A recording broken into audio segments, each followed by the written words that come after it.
Persiapan menghadapi hari kematian. Ini potongan terakhir dari takwa ya. Baik Bapak Ibu sekalian, coba kita muhasabah sebentar 1-2 menit aja ke depan. Kalau dari hari ini, sore ini juga, siang ini juga, kita mundur 100 tahun ke belakang, di review 100 tahun ke belakang. Berarti hari ini, siang ini umurnya orang itu 100 tahun. Pertanyaannya, masih adakah yang hidup? Tentu jawabannya ada, tapi berapa orang? Berapa orang dari generasi yang 100 tahun sekarang ada? Dihitung jari, 10 orang, 100 orang seluruh dunia. Mana yang segenerasi dengan mereka? Habis, mati. Sekarang kita balik, dari siang ini 100 tahun ke depan dari sekarang, kira-kira masih ada di antara kita yang hidup? Ini poin. Artinya gini, anggap anak-anak kita yang paling kecil sekarang sini umur 5 tahun, nanti umurnya 105 tahun kalau dia hidup. Allahu a'lam. Tapi yang penting harus kita garis bawahi teman-teman sekalian, semua kita akan mati. Ini penting.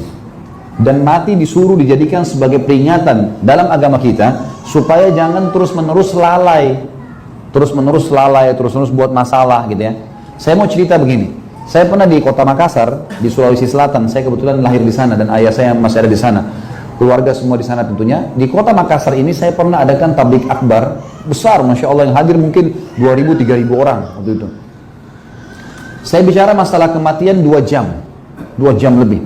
Mati, dalil-dalilnya, ayat-ayatnya, contoh-contohnya, sebab-sebabnya, bagaimana husnul khatimah, su'ul khatimah, dan segala macam hal. Yang jelas, setelah selesai saya bilang sebelumnya sama panitia, tolong siapin buat saya panitia semua yang berhubungan dengan jenazah, kain kafan sama menyan-menyannya. Atau orang sini bilang apa nih? Ya. Perangkat matilah. Nah, yang jelas orang itu kan biasa dijual kain kafan, kain putih sama ada pewangi-pewanginya gitu ya. Di Indonesia biasa dijual tuh. Nah itu saya suruh siapin panitia, kemudian saya juga suruh siapin geranda jenazah. Apa di sini? Kotak ya. Geranda juga, geranda jenazah. Terus saya suruh buat di sebelah masjid liang lahat. Gali liang lahat. Ini sebelum acara. Setelah acara selesai pengajian, saya bilang, Bapak Ibu sekalian, saya mau buat pelatihan 5 menit saja untuk menjadi jenazah. Ada yang mau ikut? Ada yang angkat tangan. Saya Ustaz, ada bapak-bapak angkat tangan. Ibu-ibu kebetulan di lantai 2 masjid waktu itu, ada panitia perempuan juga. Sudah saya sampaikan. Saya bilang, baik, silakan Pak naik ke sini. Tapi ada syarat saya ya, kalau Bapak naik di atas meja ini, kebetulan ada meja ditaruh, meja seperti ini tapi lebih besar sedikit. Ini kain kafannya dibuka, kayak kain ini, dilebarin begini, kemudian dinaikkan orang di atasnya.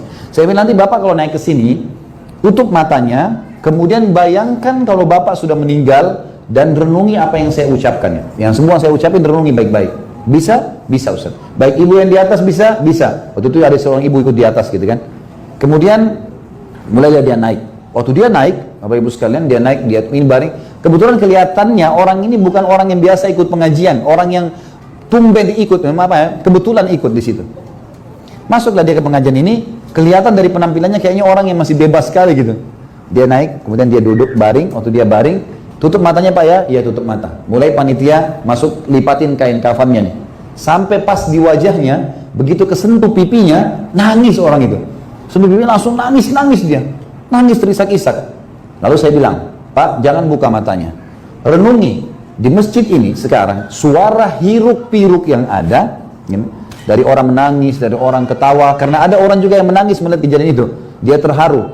Kebetulan bapak ini punya adiknya 2, ada 2 orang kembar, adiknya sering ikut pengajian saya. Waktu adiknya duduk di sebelah meja, nangis adiknya, bayangin kalau kakaknya mati benar gitu.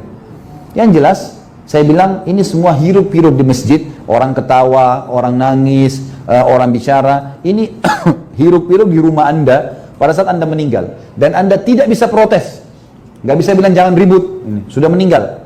Dan sekarang Pak, bayangkan semua peluang-peluang ibadah. Sholat malam, sholat duha, baca Quran, zikirnya, sholatnya, semua yang Bapak sia-siakan, yang Ibu sia-siakan, gitu kan. Bayangkan semua itu. Dan sekarang Anda butuh dengan satu pahala untuk selamat.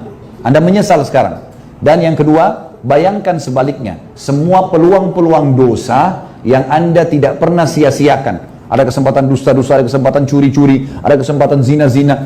Tidak pernah sia-siakan dan tidak sempat taubat. Sekarang Allah akan hukum Anda.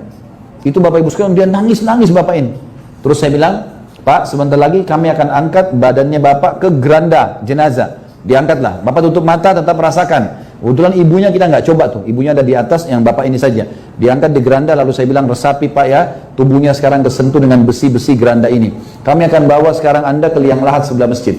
Dibawalah. Terus saya sambil pegang mic, begini pegang, ikutin dia. Pak, ini detik-detik terakhir kami bersama anda. Anda akan kami bawa ke liang lahat, sementara ketemu dengan malaikat, menanyakan kepada anda siapa Tuhan, siapa Nabi, dan siapa apa agama. Kemudian kalau anda jawab, anda selamat. Kalau tidak, maka anda tidak akan selamat. Kemudian dia bawalah dia, turun ke liang lahat, saya turun sendiri kebetulan. Terus saya buatin gumpalan tanah untuk bantal kepala, ditaruh di situ. Kemudian saya turunin badan dia. Bapak sekarang tetap diturunin, ini sekarang bapak rasakan tangan-tangan jemaah yang sedang menurunkan bapak ke liang lahat. Jangan buka matanya, ini ditaruh. Setelah itu ditutup, kita keluar semua ditutup, dikasih kain gelap. Saya bilang sekarang bapak buka sekarang matanya, dibuka matanya. Inilah saya bilang tempatnya bapak sekarang. 1 kali 2 meter. Rumahnya bapak mau 100 kali 100 meter di dunia, udah ditinggal, jadi warisan. Ini tempat anda sekarang. Tetap tanah, dibungkus kain kafan, tidak ada aksesoris, tidak ada perhiasan, tidak ada kendaraan, tidak ada teman, tidak ada apa-apa. Cuma anda dengan kain kafan dan amal anda. Ingat hadis Nabi SAW, kalau manusia meninggal ikut kepadanya 3 hal di kuburan. Amalnya, keluarganya, dan hartanya. Dan akan pulang 2, keluarga dan hartanya. Pasti pulang. Mobil kita semewah apapun parkir di kuburan, pagar kuburan, pulang habis itu jadi warisan. Istri dan anak kita atau suami kita akan tunggu paling 5-10 menit, doain pulang. Nggak ada yang nginap di kuburan. Yang tinggal bersama kita amal. Saya bilang sekarang bapak tahu sendiri amalnya, amal apa yang dikerjakan. Sudah?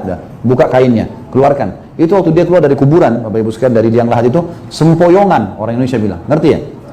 Kayak orang yang mabuk, ya. Kayak orang sempoyongan, orang Indonesia bilang gitu. Ya, semuanya dia kayak orang yang mabuk.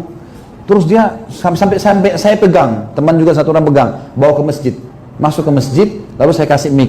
Pak, tolong ceritain ke jamaah pengalaman 5 menit jadi jenazah. Itu Pak, Bapak sekalian, ini dia pegang mic ini gemetar gitu. Ustaz, saya tobat. Ustaz, saya durhaka sama orang tua saya begini, saya begitu, disebut semua kesalahannya. Satu masjid orang nangis semua. Disebut-sebut, jadi seperti depannya nggak ada orang nih, kayak dia tidak sadar udah. Jadi 5 menit tadi itu membuat dia sudah tidak sadar ini, dia sudah mengatakan macam-macam. Saya tidak sholat, saya pernah zina, saya pernah bohong, ada orang lain saya ambil haknya, macam-macam. Ya Allah, saya mau kembali, saya mau tobat, saya mau sholat. Gitu. Sampai selesai semua diungkapin, dia nangis, jemaah banyak nangis. Kemudian saya bilang, siapa lagi yang mau coba? Orang kedua coba, orang ketiga coba, sampai 5 orang waktu itu kita coba menjelang azan duhur. Subhanallah, selesai saya coba semua itu. Kemudian saya bilang, Bapak Ibu sekalian, closing acaranya waktu itu ya. Saya bilang, Bapak Ibu sekalian, ini adalah pelatihan. Masih bisa Bapak Ibu pulang ke rumah. Tapi satu waktu demi Allah Anda akan dibungkus kain kafan dan tidak akan pernah kembali selamanya. Jangan tunggu itu. Jangan tunggu itu. Hasan Basri pernah Bapak Ibu sekalian lagi ngantar jenazah dia berzikir. Ada satu anak muda sebelahnya tanya, "Hai imam." Kalau imam kita tuh apa ya? Di sini bilang apa? Tuan guru. Syekh. Ya. Dipanggil hai imam, ya, hai syekh gitu ya. Kenapa anda berzikir? Kata Hasan Basri, saya mau tanya anak muda, kalau jenazah ini hidup tiba-tiba sekarang hidup kembali, apa yang dia lakukan? Kata anak muda itu tentu dia akan sholat, dia akan puasa, dia akan haji, dia akan bakti sama orang tua.